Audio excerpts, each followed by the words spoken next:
Krishna Krishna Krishna Hare Hare Hare Rama Rama Rama Hare Hare. Om Namo Bhagavate Vasudevaya.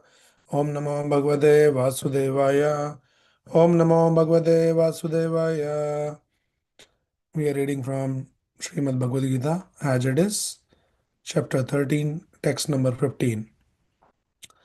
सर्वेन्द्रिया गुणाभासं सर्वेन्द्रियाभिवर्जितम् असक्तं सर्वभृच्छैव निर्गुणं गुणभोक्तृ च. Translation by His Divine Grace A.C. Bhaktivedanta Swami Srila Prabhupada. The Super Soul is the original source of all senses, yet He is without senses. He is unattached, although He is the maintainer of all living beings. He transcends the modes of nature. At the same time, he is the master of all modes of material nature. So, very nice verse, continuation of the description about the Lord, the Paramatma feature. So, here it has been explained Sarvendriya Gunabhasam, all the Indriyas, Krishna, the Supreme Lord, he is the source of all the senses, but Sarvendriya Vivarjitam, he is without senses. He is the source of all the senses, but he is without senses. Asaktam, Sarvabhrachaiva, he is Sarvabhrach, means he is the maintainer of all living entities. He maintains everyone in the entire creation. But at the same time, he is Asaktam, he is unattached. Generally, when you start maintaining someone, like in family, we see that parents take care of the child, they maintain them, they take care of all their needs. Then naturally there is attachment. But Krishna, the Supreme Lord here, he is Sarvabhrash, he is maintaining the all the living entities, but he is Asaktam, he is not attached. And then Nirgunam Gunabhoktra. He is Nirguna.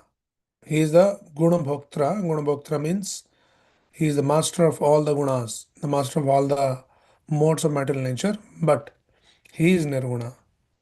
That he is not under any modes. He is transcendental to all the modes.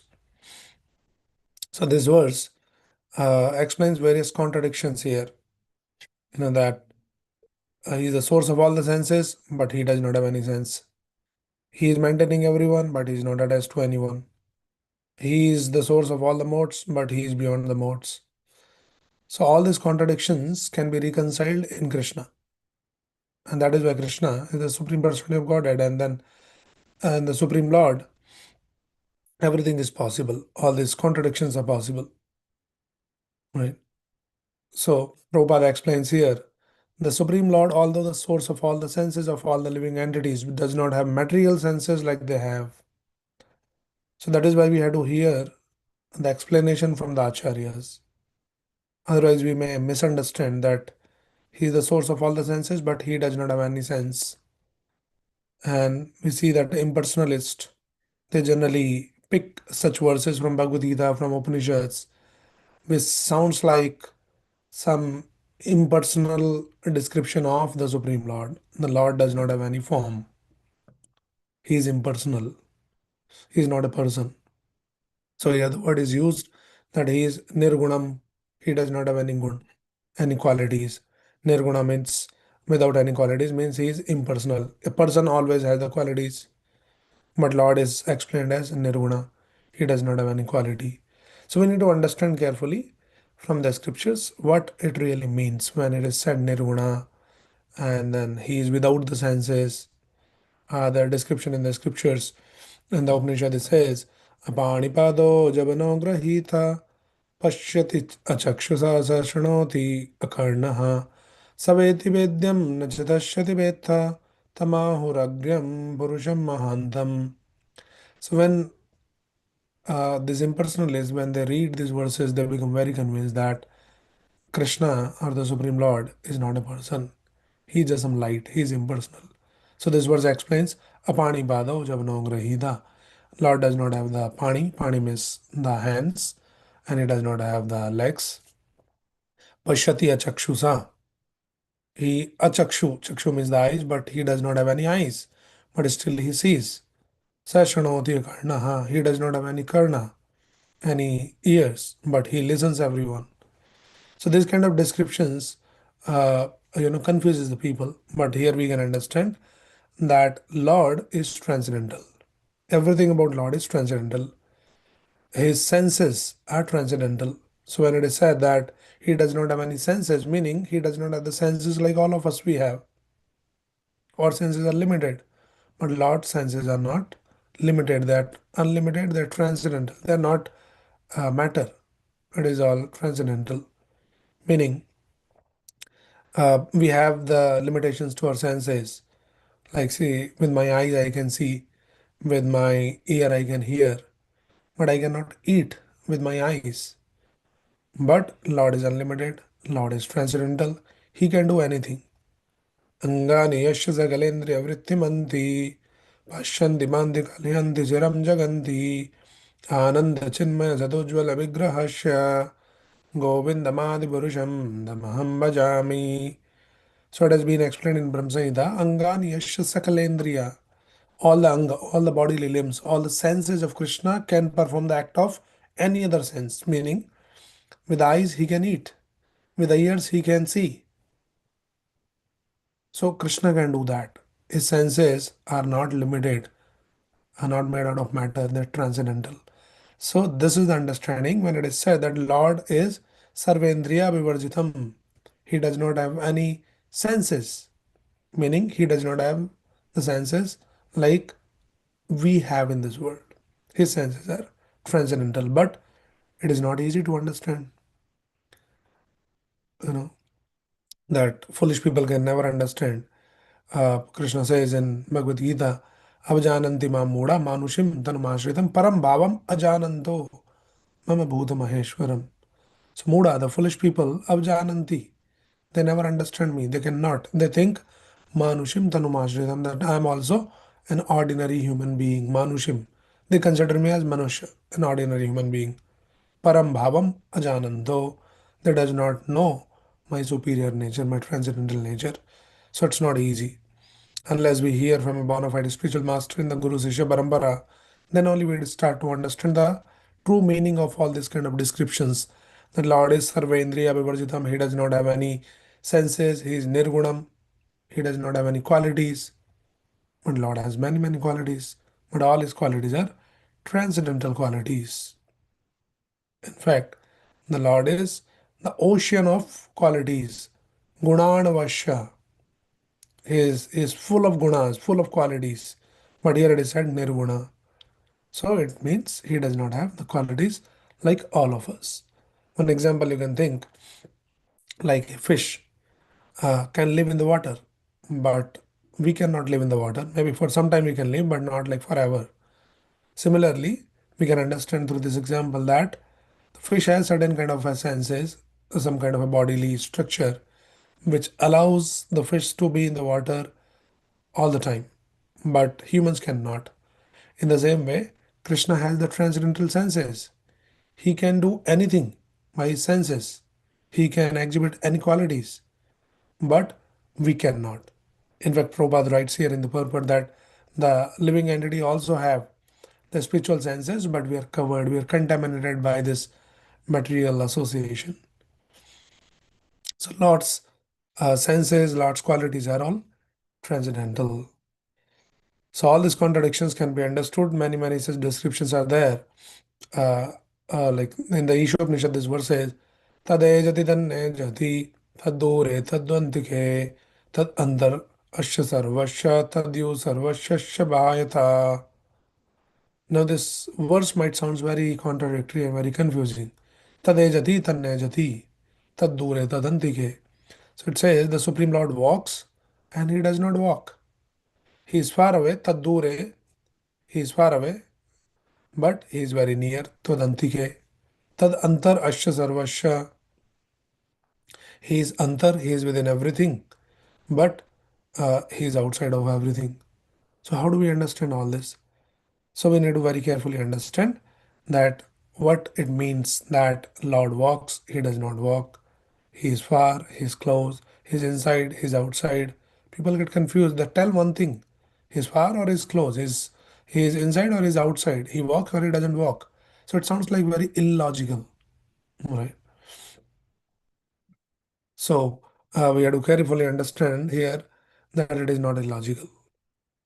Prabhupada says here, if someone can walk, it is illogical to say he cannot walk. But in reference to God, such a contradiction simply serves to indicate his inconceivable power. With our limited fund of knowledge, we cannot accommodate such contradictions, and therefore we conceive of the Lord in terms of our limited powers of understanding. So it is our limitation. Whatever contradiction that we are not able to understand, it is not that it is confusing or it is contradicting, it is our limitation to understand the Lord. So he walks, he doesn't walk, he's far away, he's very near, he's outside and inside. How do we understand? So absolute truth cannot be understood by logic. Our logic fails to understand the Lord because our logic has the limitation. But it does not mean that everything about Lord is illogical. Lord is not illogical, but he is translogical. Meaning, see, when we say something is illogical, means it is below logic, but means it does not stand with logic. But Lord is not illogical, is translogical, meaning that in whose presence logic does not stand. Lord is beyond the logic. So sometimes we try to understand Lord with our limited intelligence, with our limited abilities and logic and reasoning. It's difficult to understand. So there are two ways to understand the Lord. One is the reason and one is the revelation.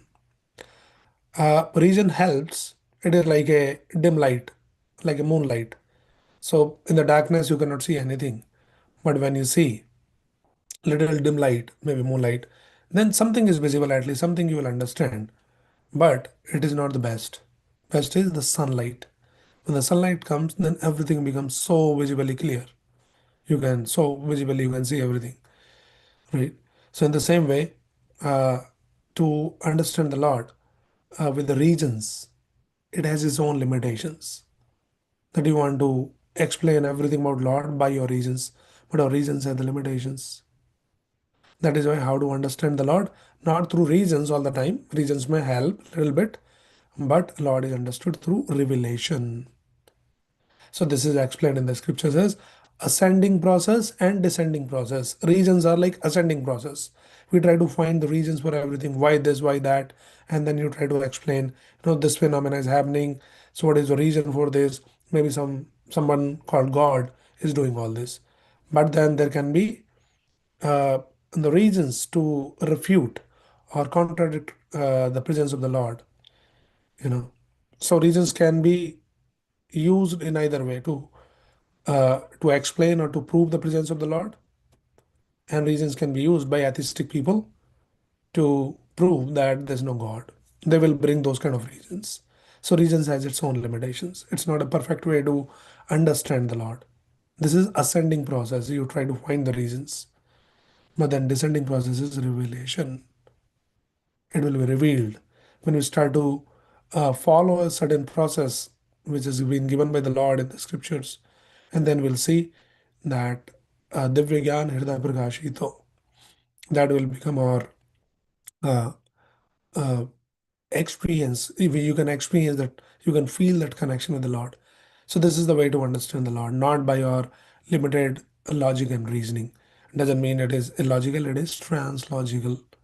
Right, so it is very important that we don't try to understand the Lord with all these limited abilities, limited senses, limited intelligence. No, we have to take the shelter of a bona fide spiritual master, and through them we understand. So here it has been explained that Lord is the master of all the senses, but uh, he does not have any sense. Any senses meaning he does not have the material senses. With the logic you cannot understand. What kind of sense? Like, what is the logic that somebody can eat with the eyes? No, we cannot understand because of our limitation. It's not like it is not possible, but within our experience, within our understanding, it is not possible that someone can eat with their eyes. So to us, it sounds like illogical, insane.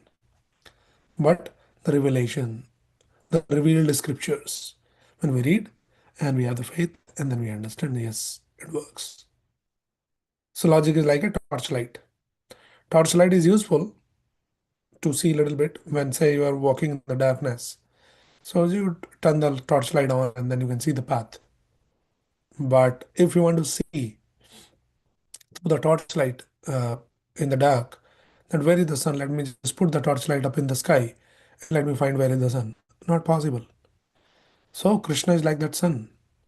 With our limited uh, torchlight, the limited logic, we cannot see Krishna. So this is how we understand. So logic does not substitute for the experience. So there might be some contradictions, but all this contradiction can be reconciled in the personality of Krishna. Like here, it has been explained that he is far and is close. How do we understand? Scriptures will explain how Lord is close to us. It is said that Lord is sitting in our heart as Paramatma.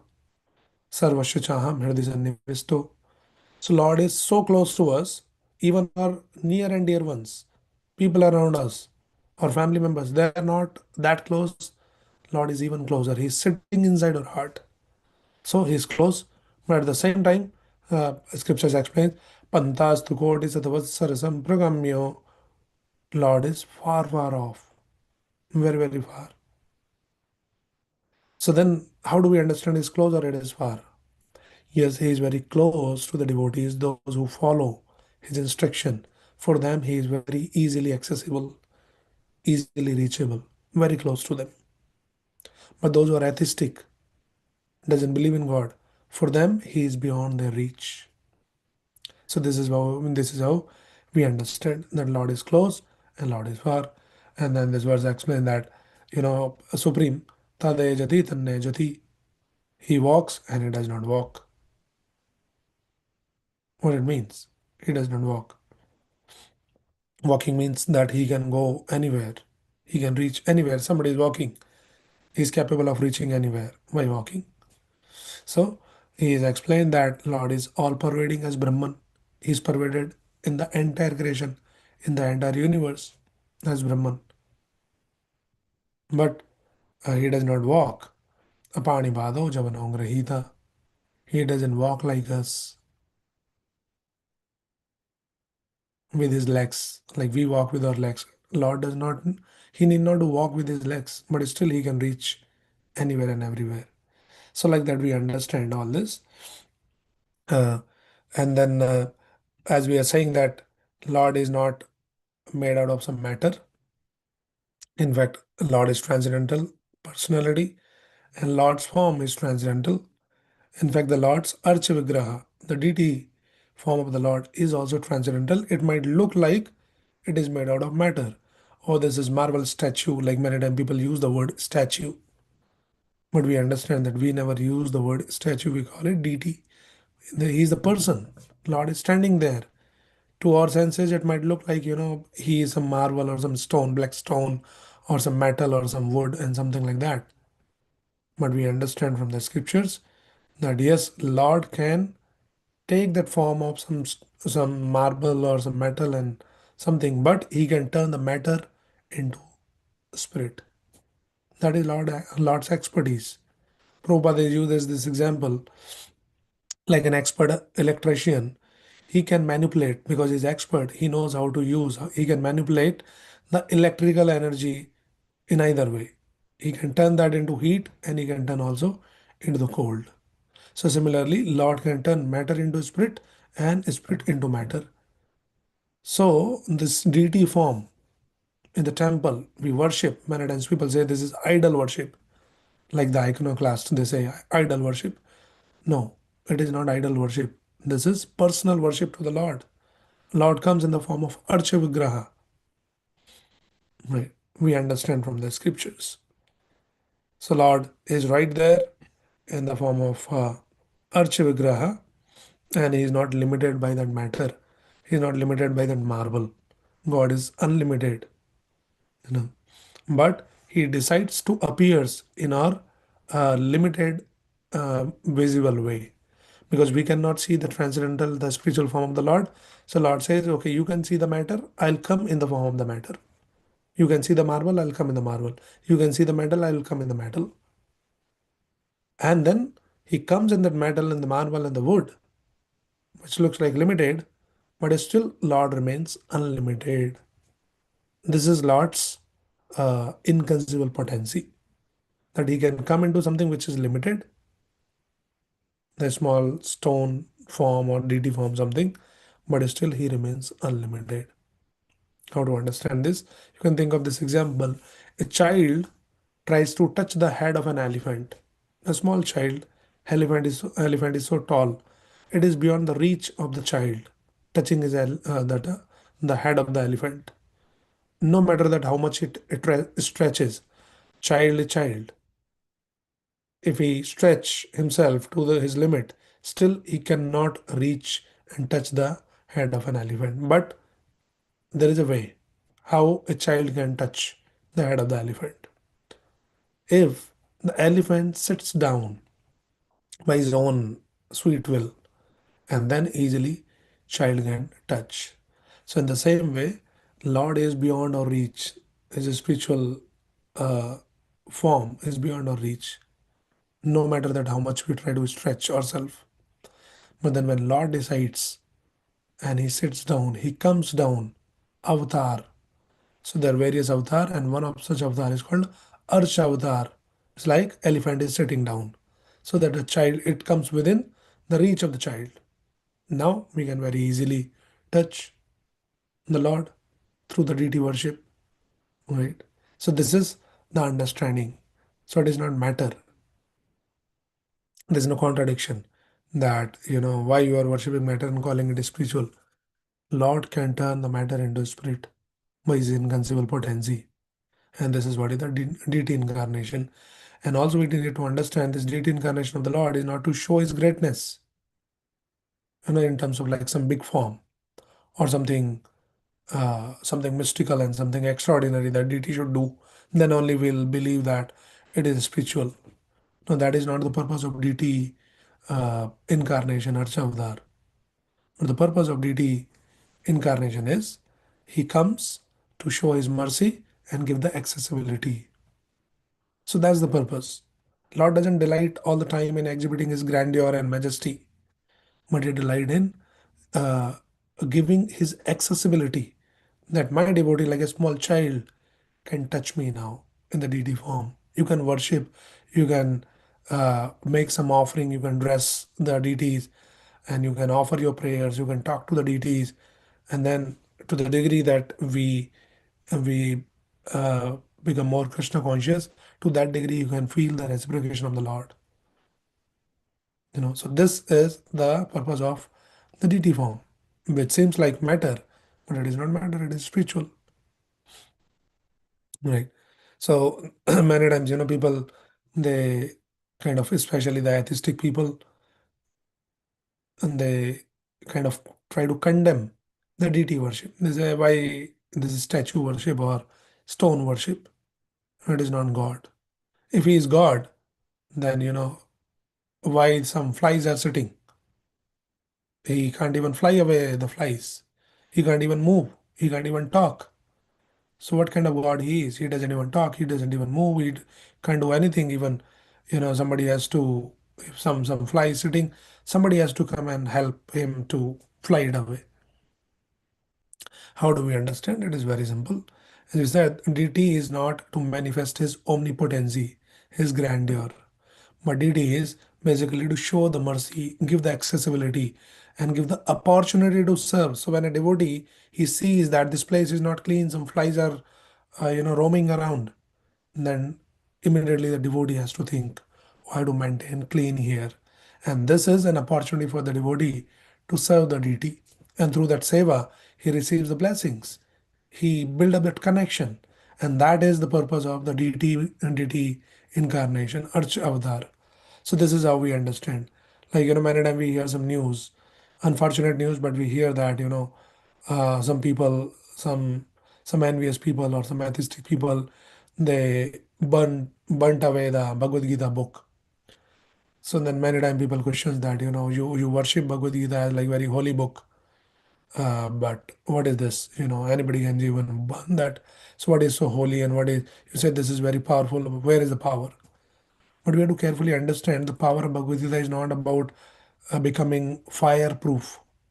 That is not the power of Bhagavad Gita. Power of Bhagavad Gita is through that wisdom that the scriptures can transform someone's life. It can transform the atheist into theist. We have many, many examples in the scriptures by reading the scriptures, then how the person completely transformed. That is the power of Bhagavad Gita.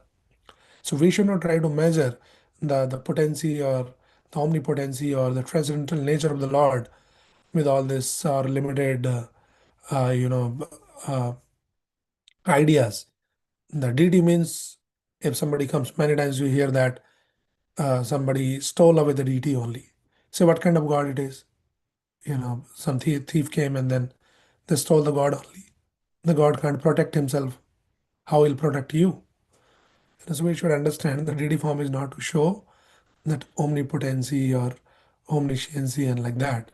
But this is an opportunity for the devotees to connect with the Lord through the seva. For atheistic person, Lord doesn't reciprocate. So this is how we understand. Uh, in the same way, we should also remember that the holy name of the Lord's holy name is also transcendental. It sounds like any other ordinary sound when we say Hare Krishna, Krishna Krishna, Hare Hare, Hare Ram, Ram, Hare Hare. Some ordinary sound, like somebody is talking something. Hare Krishna is also another talk. But from the scriptures, from the revealed scriptures, we understand that Lord's name is not different from the Lord Himself.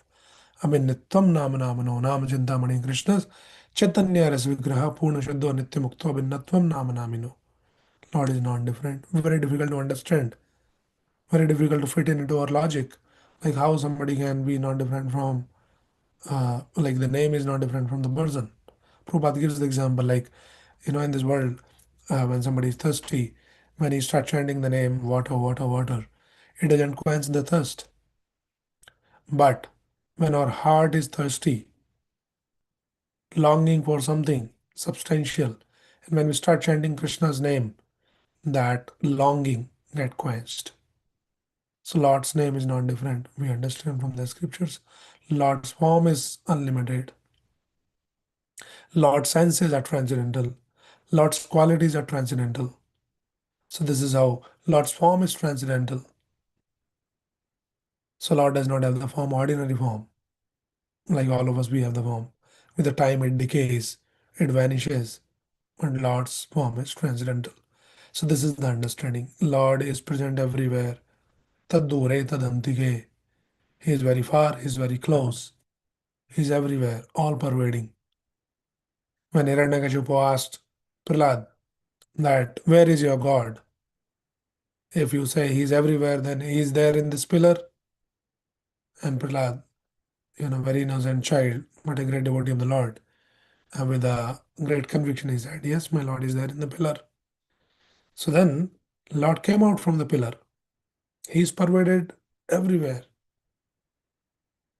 So the Lord is there in the pillar, but he came only on the request of Prahlad.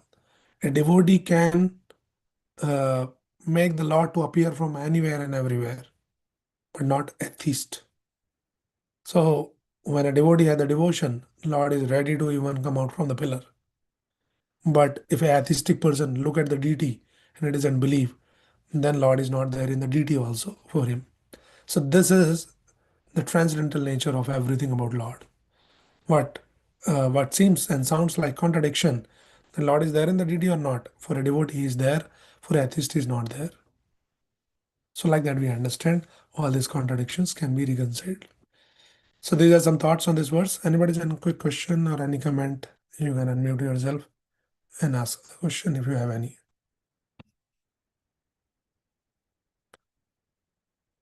There's no question. We'll stop with this. Hare Krishna, Srila Prabhupada ki jai, Bhagavad Gita as it is ki jai.